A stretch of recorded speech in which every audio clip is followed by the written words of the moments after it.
Do you love movies? So do I. What's up, y'all? It's KB, and I love movies, inviting you to listen to The Conversation, a film podcast where passion meets perspective and opinion. From the old school to the new, I invite a guest on to discuss the movies that thrill us, challenge us, break our hearts, or even blow our minds. There's always new episodes dropping wherever you get your podcasts. So join the conversation. We don't just watch movies. We love talking about them too. The Conversation with KB Loves Movies, a part of Someone's Favorite Productions podcast network. The audio commentary. It's a dying art form, but here at One Track Mind, I, your wonky yet affable host Ryan Luis Rodriguez, analyze film through the prism of these embryonic forms of podcasting, one audio commentary at a time.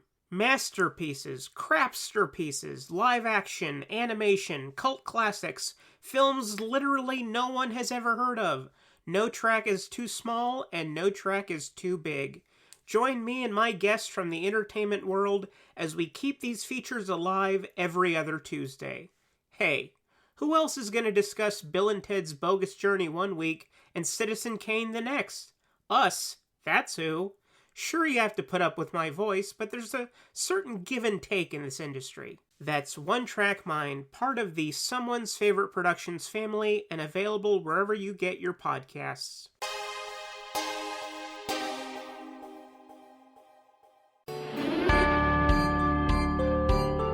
Dark Destinations. These may be end times, night creature. Why would a few more casualties trouble me? Because their blood will join yours. A radio drama anthology. You are wrong. How you figure? Every merc on Mongo is hunting you down. Not you. Your partner.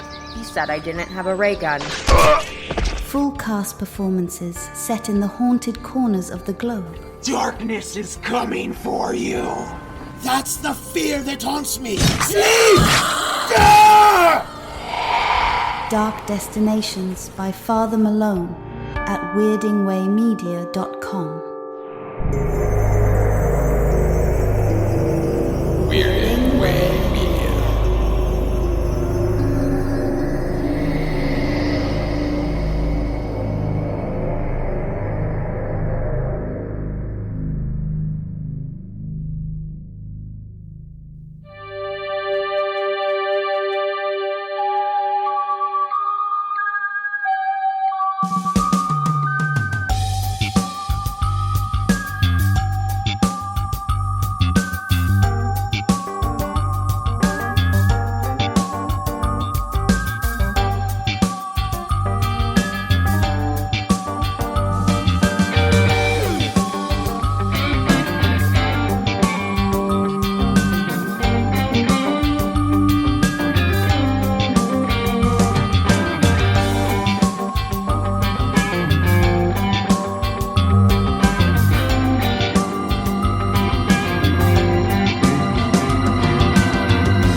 Welcome back to Midnight Viewing, the horror anthology podcast, where this season we're taking a look at George A. Romero's 1980s series, Tales from the Darkside. I'm Father Malone, and sharing the Midnight View with me are the Projection Booth's Mike White. Yes. And the Culture Cast, Chris Stachiw. I don't know if you know this, but I have a deck of tarot cards here that I would love to share with you. How apropos, because tonight we're taking a look at two episodes from Season 1. They are In the Cards and Anniversary Dinner. In the Cards is Season 1, Episode 12. It originally aired on January 27th, 1985, written by Ted Gershuni, based on a short story by Carol Cuccia Citrina, and directed by Ted Gershuni. Fun fact about him, married to Mary Woronov.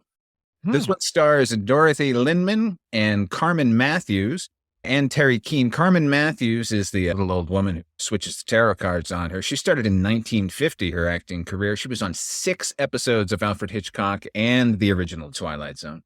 This is the story of a phony psychic who is gifted or grifted a set of tarot cards that always predict tragedy. What did you think of this one, Chris? not to jump ahead, but I'm going to say this the next time you ask me what I think of the next episode. What a bunch of mean episodes of the show we're watching all of a sudden, because the conceit of this episode is interesting. I think it feels beyond hilarious. It's hilariously set-bound in a way that it could have been an on-stage production, to the fact of, we're going to use noises offset. Oh my God, did you hear that car crash outside? I don't know. We talked about this a lot when we did Chronicles from the Crypt, about that show looking set-bound. And this episode of this show is set-bound, boy. It's not. I actually found this episode to be not great, because the way it concludes is just mean-spirited. I don't know. Like, this episode and the next one are both very mean-spirited, but I think this one much more so. So it's very weird. This show normally doesn't get this mean. What about you, Mike? I thought it was great seeing one of my favorite members of the Mama's Family cast on here with Dorothy Lynman. Yeah, I agree with Chris. It is very set-bound. I'm okay with it being mean. I'm not exactly sure. I can't remember why Madame Marlena gifts, quote unquote, the cards over to Catherine. She's taking her clientele away. Oh, okay. And she herself has gone through this little process with the tarot cards, because she herself was just letting people hear what they needed to or wanted to hear.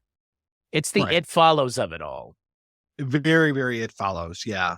I thought it was all right. It didn't really strike me as one thing or another. It really seemed to take a long time before she was upset enough to actually start to investigate and figure out what the hell was going on.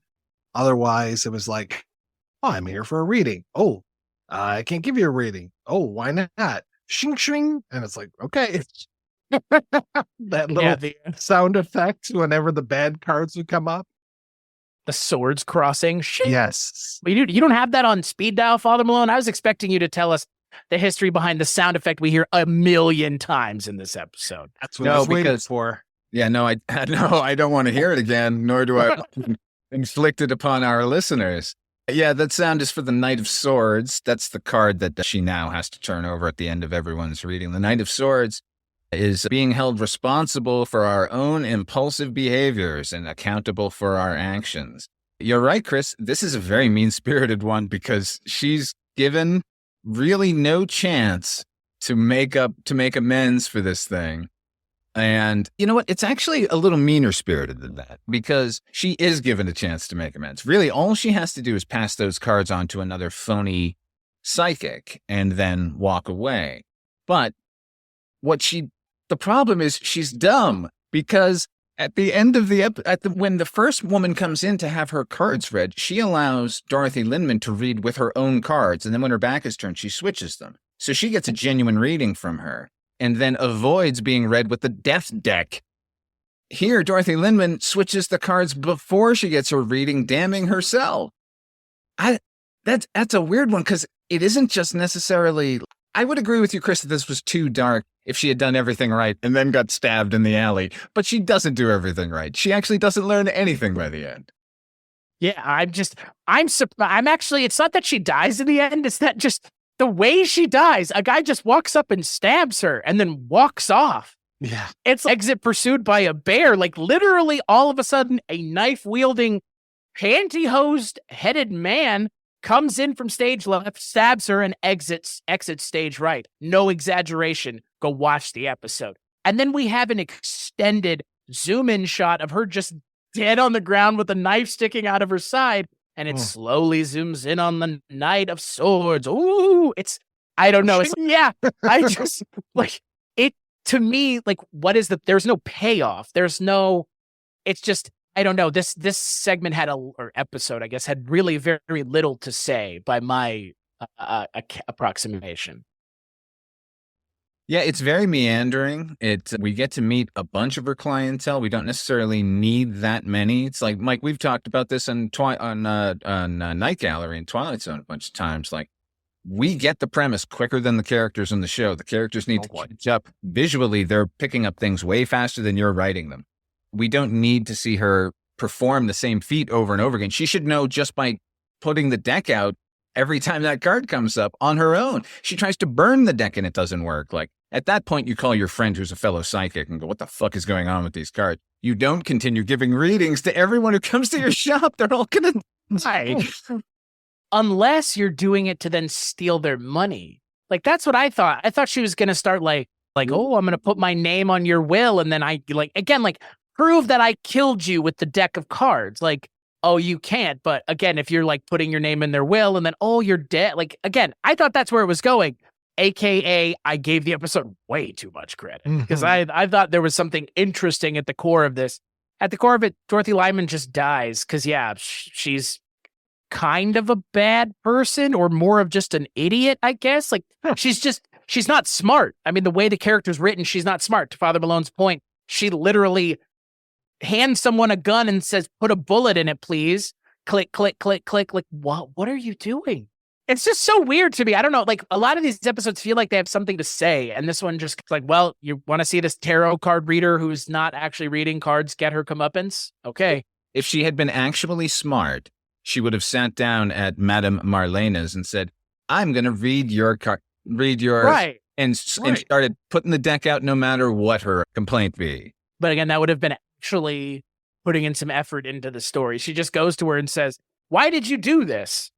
She goes, because I did the same thing you did. And you're a piece of shit just like I was. But I don't have to worry about it anymore because you've got the cards. Like, okay. I do want to mention Carmen Matthews again here. She's only in like briefly 2 scenes. But in that opening scene when she comes in, there's so much mischief in her eyes and just so much menace just underneath this sweet exterior. Good goddamn, I loved her. She was great in this episode. And she was fantastic. Yeah. Yeah. It's too bad she's only in 2 scenes because she's pretty good. I would have liked to have seen an entire battle between these two. These just set it up quick. Like, oh, clearly it's Madame Marlena across the street who's doing this to me. Psychic. Have some sort of rivalry. I mean, 2 fighting psychics, I think, would be pretty boss. Yeah. All right. Tales from Darkside 2.0. Here we come. Why not? Everybody's into anthologies these days. Mm-hmm. As it should be. All right, our next episode is entitled Anniversary Dinner. This is Season 1, Episode 13. It aired originally on December the 2nd, 1984, written by James Houghton. From a story by DJ Pass. Quick word about James Houghton. He became the head writer on The Young and the Restless and wrote, I'm not exaggerating, 1,500 episodes of Young and the Restless over the years. Wow. 1,500 hour-long dramas. Putting in God's work. Putting in God's work. This one was directed by John Strisik, starring Alice Ghostley, Mario Raposo, who I'm sure you two fellas, my co-hosts, are very familiar with this man. 6 episodes of Barney Miller. But yes. You know he was on 1 episode of 10 Speed and Brown Shoe? Of course I did. Well, and he was on an episode of BJ and the Bear. Oh, sure was, but my favorite performance of his is as Kiko in The Monkees, Season 1, Episode 16, Son of a Gypsy.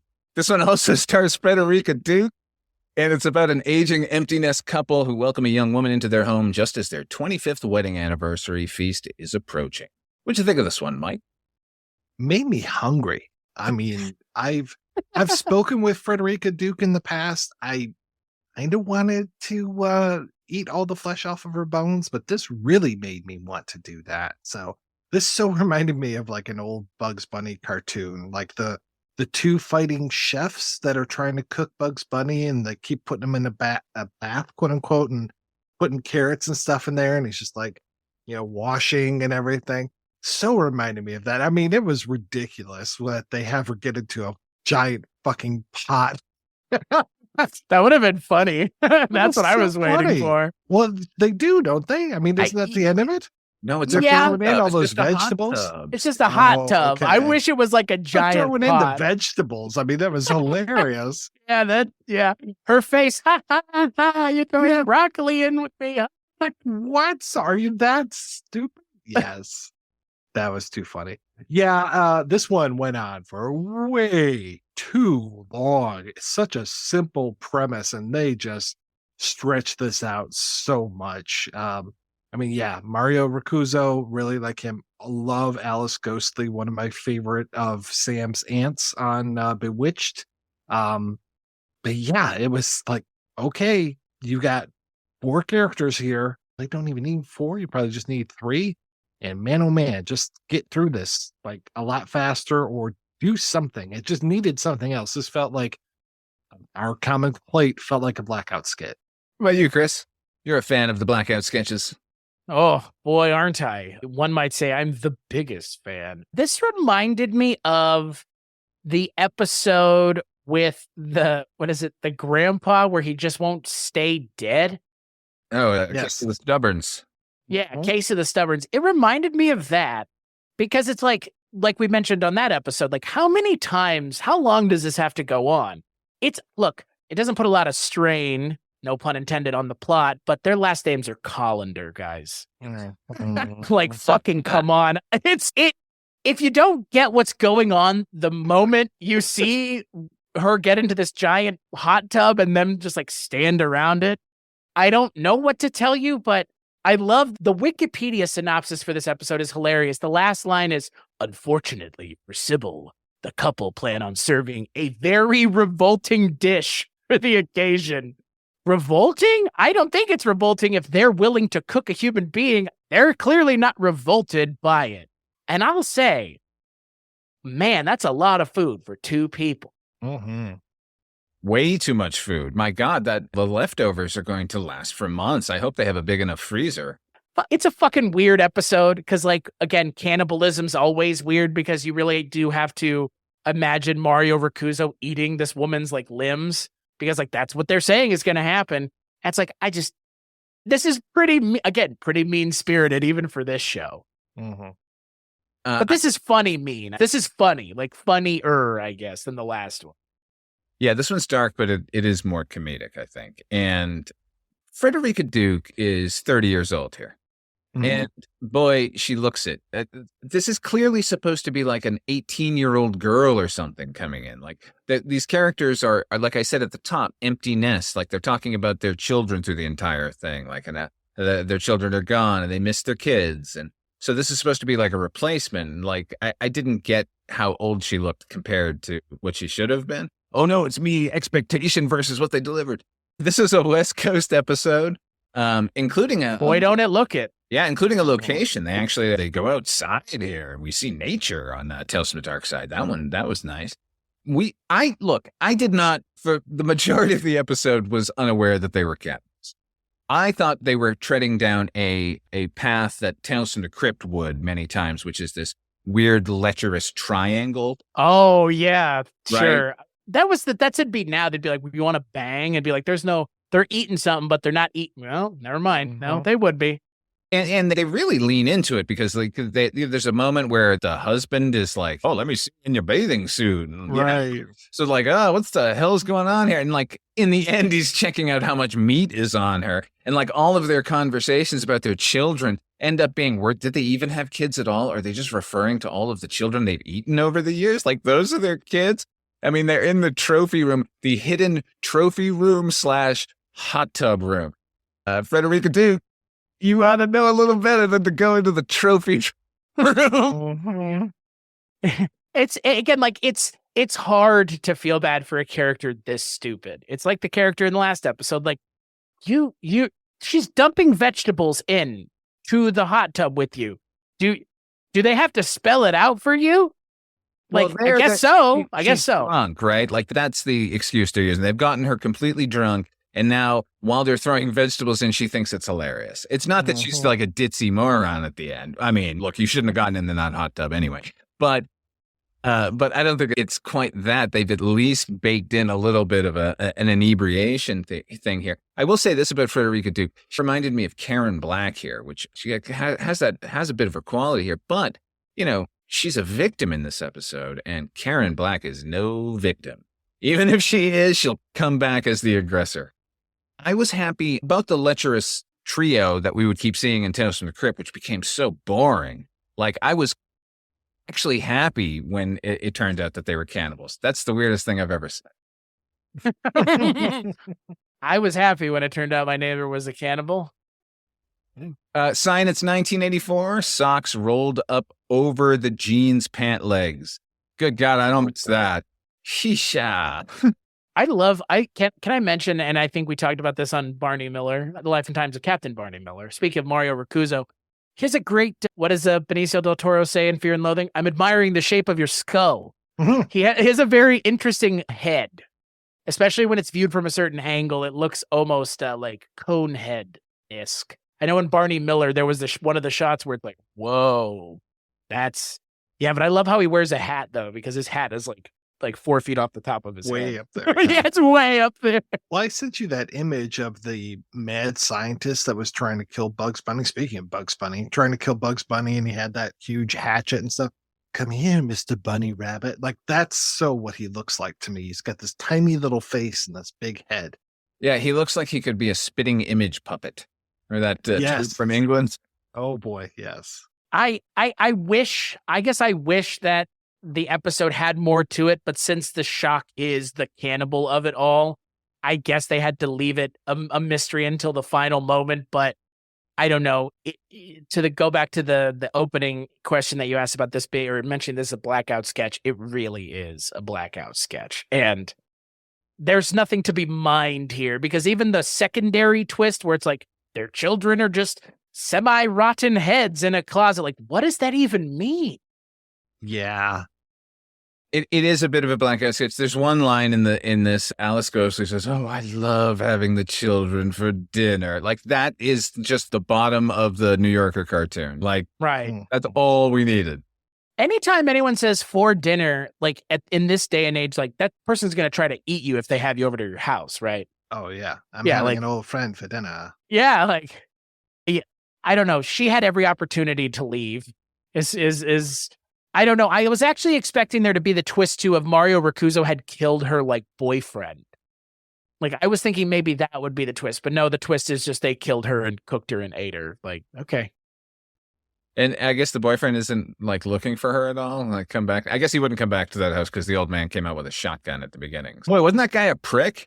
Just makes me Totally. like not like her. Like, makes me want her to be dinner because she has such terrible taste in men. It's true. Taste, get it? It's another taste. That one was you were saving that one. Oh, that was a way homer. On the way home. On the next episode of Midnight Viewing, we'll be taking a look at 2 episodes from Season 1. Those are Snip Snip and Answer Me. Until next time, what are you working on? Where can people find it, Mike White? You can find everything that I do, including the Projection Booth podcast, over at weirdingwaymedia.com. Put out a weekly movie show there. Some people like it, other people don't, but give it a shot if you haven't heard it. weirdingwaymedia.com. How about you, Chris? Yeah, same. You can find all but one thing I do over at weirdingwaymedia.com. That one thing that I do also happens to be something that Mike does as well. And it's over at patreon.com/culturecast or sorry, Father Malone. Or patreon.com/projection booth, where you can find Rankin' on Bond, which we do once a month with our friend Richard Haddam, where if you can't imagine what we're talking about, the Bond in question is James Bond. And you can find that over on our Patreons, but everything else over at Weirding Way Media. What about you, Father Malone? I'm also over there at the Weirding Way Media, where you can hear my show Dark Destinations. That's a radio drama I write and produce. And you can hear me on Night Mr. Walters, the Taxi podcast, hosted by HP. Thank you all for joining us here at Midnight Viewing. Until next time, try to enjoy the daylight.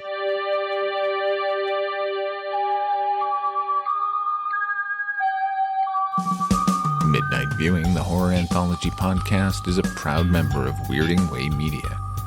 Our theme song was composed by HP with an assist from Donald Rubenstein and Erica Lindsay. If you want to hear these episodes early and commercial-free, become a patron over at patreon.com/Father Malone.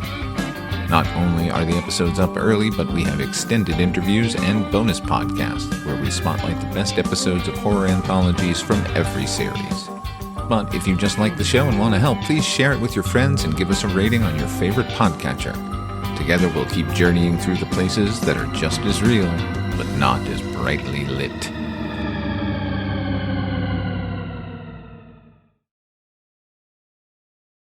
Hello and welcome to Tumbleweeds and TV Cowboys. My name is Hunter. In this podcast, I'll be joined by a different guest each week to discuss a classic Western movie or TV show. I've been a fan of classic Westerns for as long as I can remember, and in recent years, they've become very nostalgic for me. I love the aesthetic, the tropes, and I love seeing different filmmakers' takes on them. At their best, they're incredibly entertaining, rewatchable, and some of my all-time favorite movies are westerns. We'll mostly focus on Western movies made in Hollywood, but we'll also be covering spaghetti westerns, and one thing I'm very excited to get into are Western TV shows. I've got some amazing guests coming on the show, film professors, historians, and podcasters. And Tumbleweeds and TV Cowboys is part of the Someone's Favorite Productions podcast network, and many guests on the show will be from other shows on the network. Thanks for listening.